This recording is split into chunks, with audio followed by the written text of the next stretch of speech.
Hello my dear students, आज मैं आपको पढ़ाऊंगी क्लास 7th का पाठ 3। पाठ का नाम है एल्बम।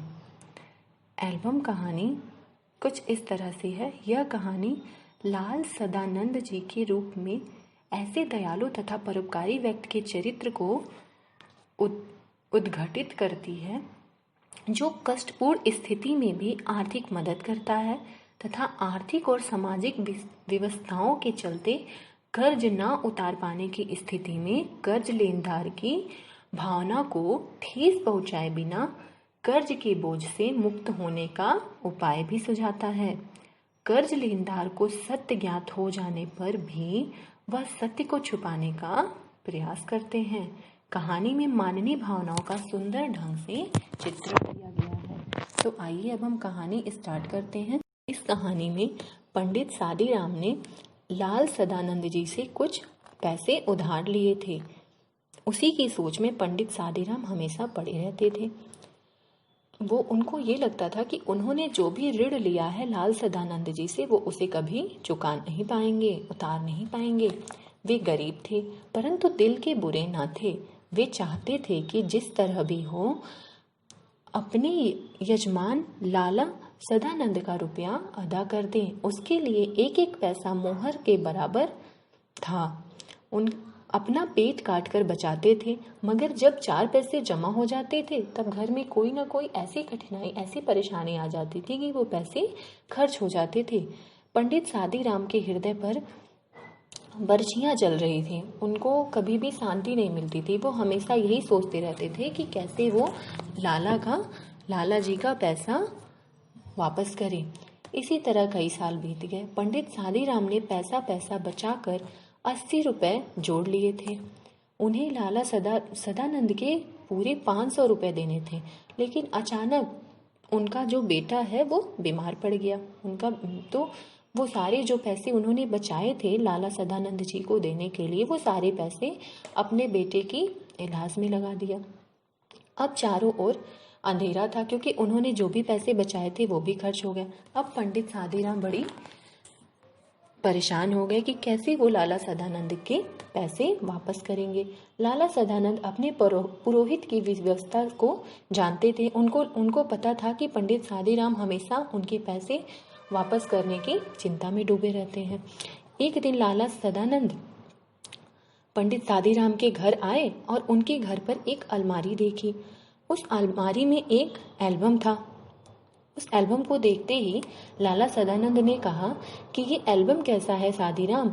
तो पंडित सादीराम ने उन्हें बताया कि लाला जी ये तो बस ऐसे ही एक एल्बम है। पहले मेरे बड़े भैया इस एल्बम को पढ़ा करते थे और जब तक वो थे तब तक इस एल्बम को वो किसी को छूने ना देते थे। बट अब तो वो है नहीं, लेकिन अब तो वो यहाँ नहीं रहे।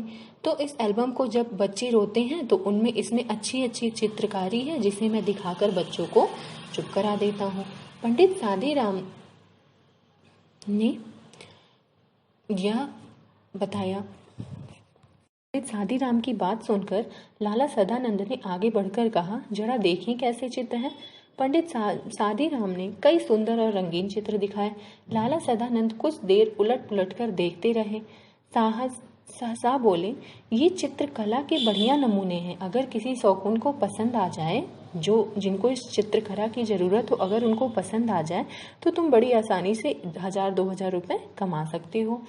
पंडित सादीराम ने एक ठंडी सांस भरकर कहा, ऐसे भाग्य होते तो यूं धक्के ना खाता फिरता। लाला सदानंद बोले, एक काम करें क्या, जितनी अच्छी अच्छी तस्वीरें हैं सबको छांट कर अलग कर लो। जब ये काम हो जाए तो मुझे बता देना। तो फिर पंडित सादीराम ने लाला सदानंद से कहा, लाला सदानंद ने कहा, मैं इन चित्रकारों की एल्बम बनवाऊंगा और आपकी तरह से विज्ञापन में दे दूंगा। हो सकता है किसी विज्ञापन शौकीन के हाथ पड़ जाए। यदि यह विज्ञापन किसी शौकीन के हाथ पड़ जाए तो आप 2-4 पैसे कमा लेंगे, क्योंकि तस्वीरें मुझे देखकर बहुत अच्छी लग रही हैं। पंडित सादीराम को यह आशा न थी कि कोयले की खान से हीरा मिल जाएगा। घोर निराशा ने सभी दरवाजे बंद कर दिए थे।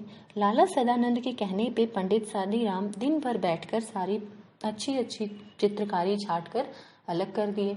फिर वो चित्र ले जाकर उन्होंने लाला सदानंद जी को दे दिया। लाला सदानंद जी के मन में एक आशा की किरण जागी थी।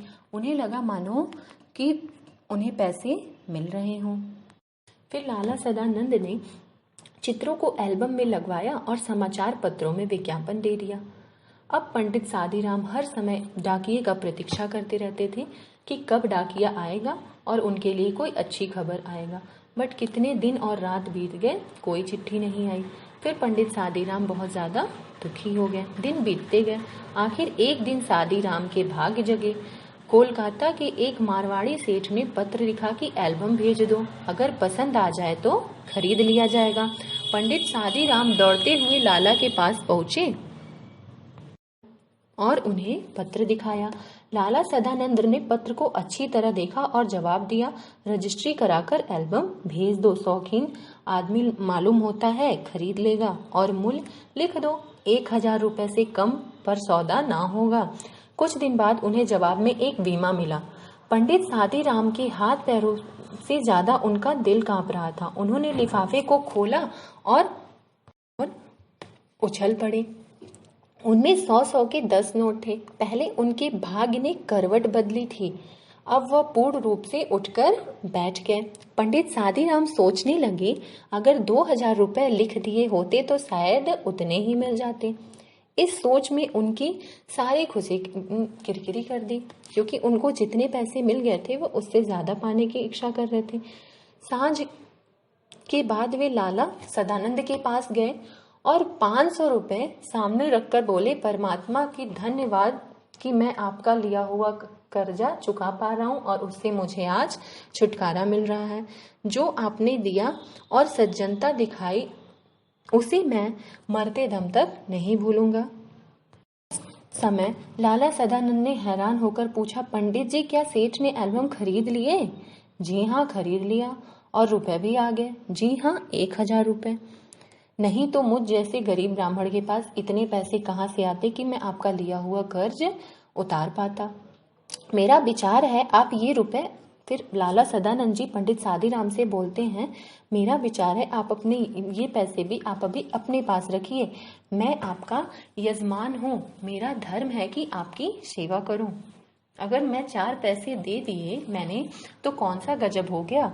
पंडित जी की आंखों से आंसू आ गए। वे बोले, आप जैसे सज्जन संसार में बहुत थोड़े हैं, परमात्मा आपको चिरंजीवी रखें, मगर अब तो मैं ये रुपए ना लूंगा। इतने वर्ष आपने मांगे तक नहीं, मुझे आज हल्का होने दीजिए। सदानंद जी ने पंडित सादीराम के इतना कहने पर चुपचाप पैसे रख लिए। मनुष्य ने रुपए देकर ऐसे प्रसन्न हो गए पंडित सादीराम कि उनका अनुभव उन्हें पहली बार हुआ था। 6 महीने बीत गए। अचानक लाला सदानंद जी बीमार पड़े। पंडित सादीराम उनके लिए दिन रात माला फेरा करते थे। एक दिन लाला सदानंद चारपाई पर लेटे थे। पास पड़ी चौकी पर बैठकर पंडित सादीराम रोगी को भगवत गीता सुना रहे थे। एकाएक लाला सदानंद बेसुधे हो गए। पंडित जी ने गीता छोड़ दी और उनके सिरहाने बैठ गए और सिरहाने बैठकर उनको एक चुभती हुई चीज दिखाई दी। वो चुभती हुई चीज कुछ और नहीं थी, वो वही एल्बम थी जो एल्बम पंडित सादीराम ने बेची थी, और उस एल्बम को और किसी ने नहीं, लाला सदानंद जी ने ही खरीदा था। जब यह बात पंडित सादीराम को पता चली तो उनको लगा उनके ऊपर और ज्यादा कर्ज चढ़ गया हो। उन्होंने अभी अपने सेठ के कर्ज उतारे नहीं हैं। के बाद पंडित सादीराम ने एक लंबी सांस ली। कुछ देर बाद लाला सदानंद जी को जब होश आया, उन्होंने पंडित जी से एल्बम छीन लिया और धीरे से कहा, यह एल्बम अब मैंने सेठ साहब से मंगवा लिया है। पंडित जी जानते थे यजमान झूठ बोल रहे हैं। वे किसी भी तरह यह ना कह सके कि आप झूठ बोल रहे हैं, परंतु वे उन्हें पहले से भी अधिक सज्जन, अधिक उपकारी और ऊंचा समझने। तो देखा बच्चों, कैसे पंडित सादीराम की मदद लाला सदानंद जी ने की। कैसे वो कर्ज देने के बाद भी कभी उनको एहसास नहीं होने दिए कि उन्होंने उनको पैसे दिए हैं और कभी उनसे मांगे भी नहीं। ठीक है, यही होता है अच्छे पुरुष होने का गुण।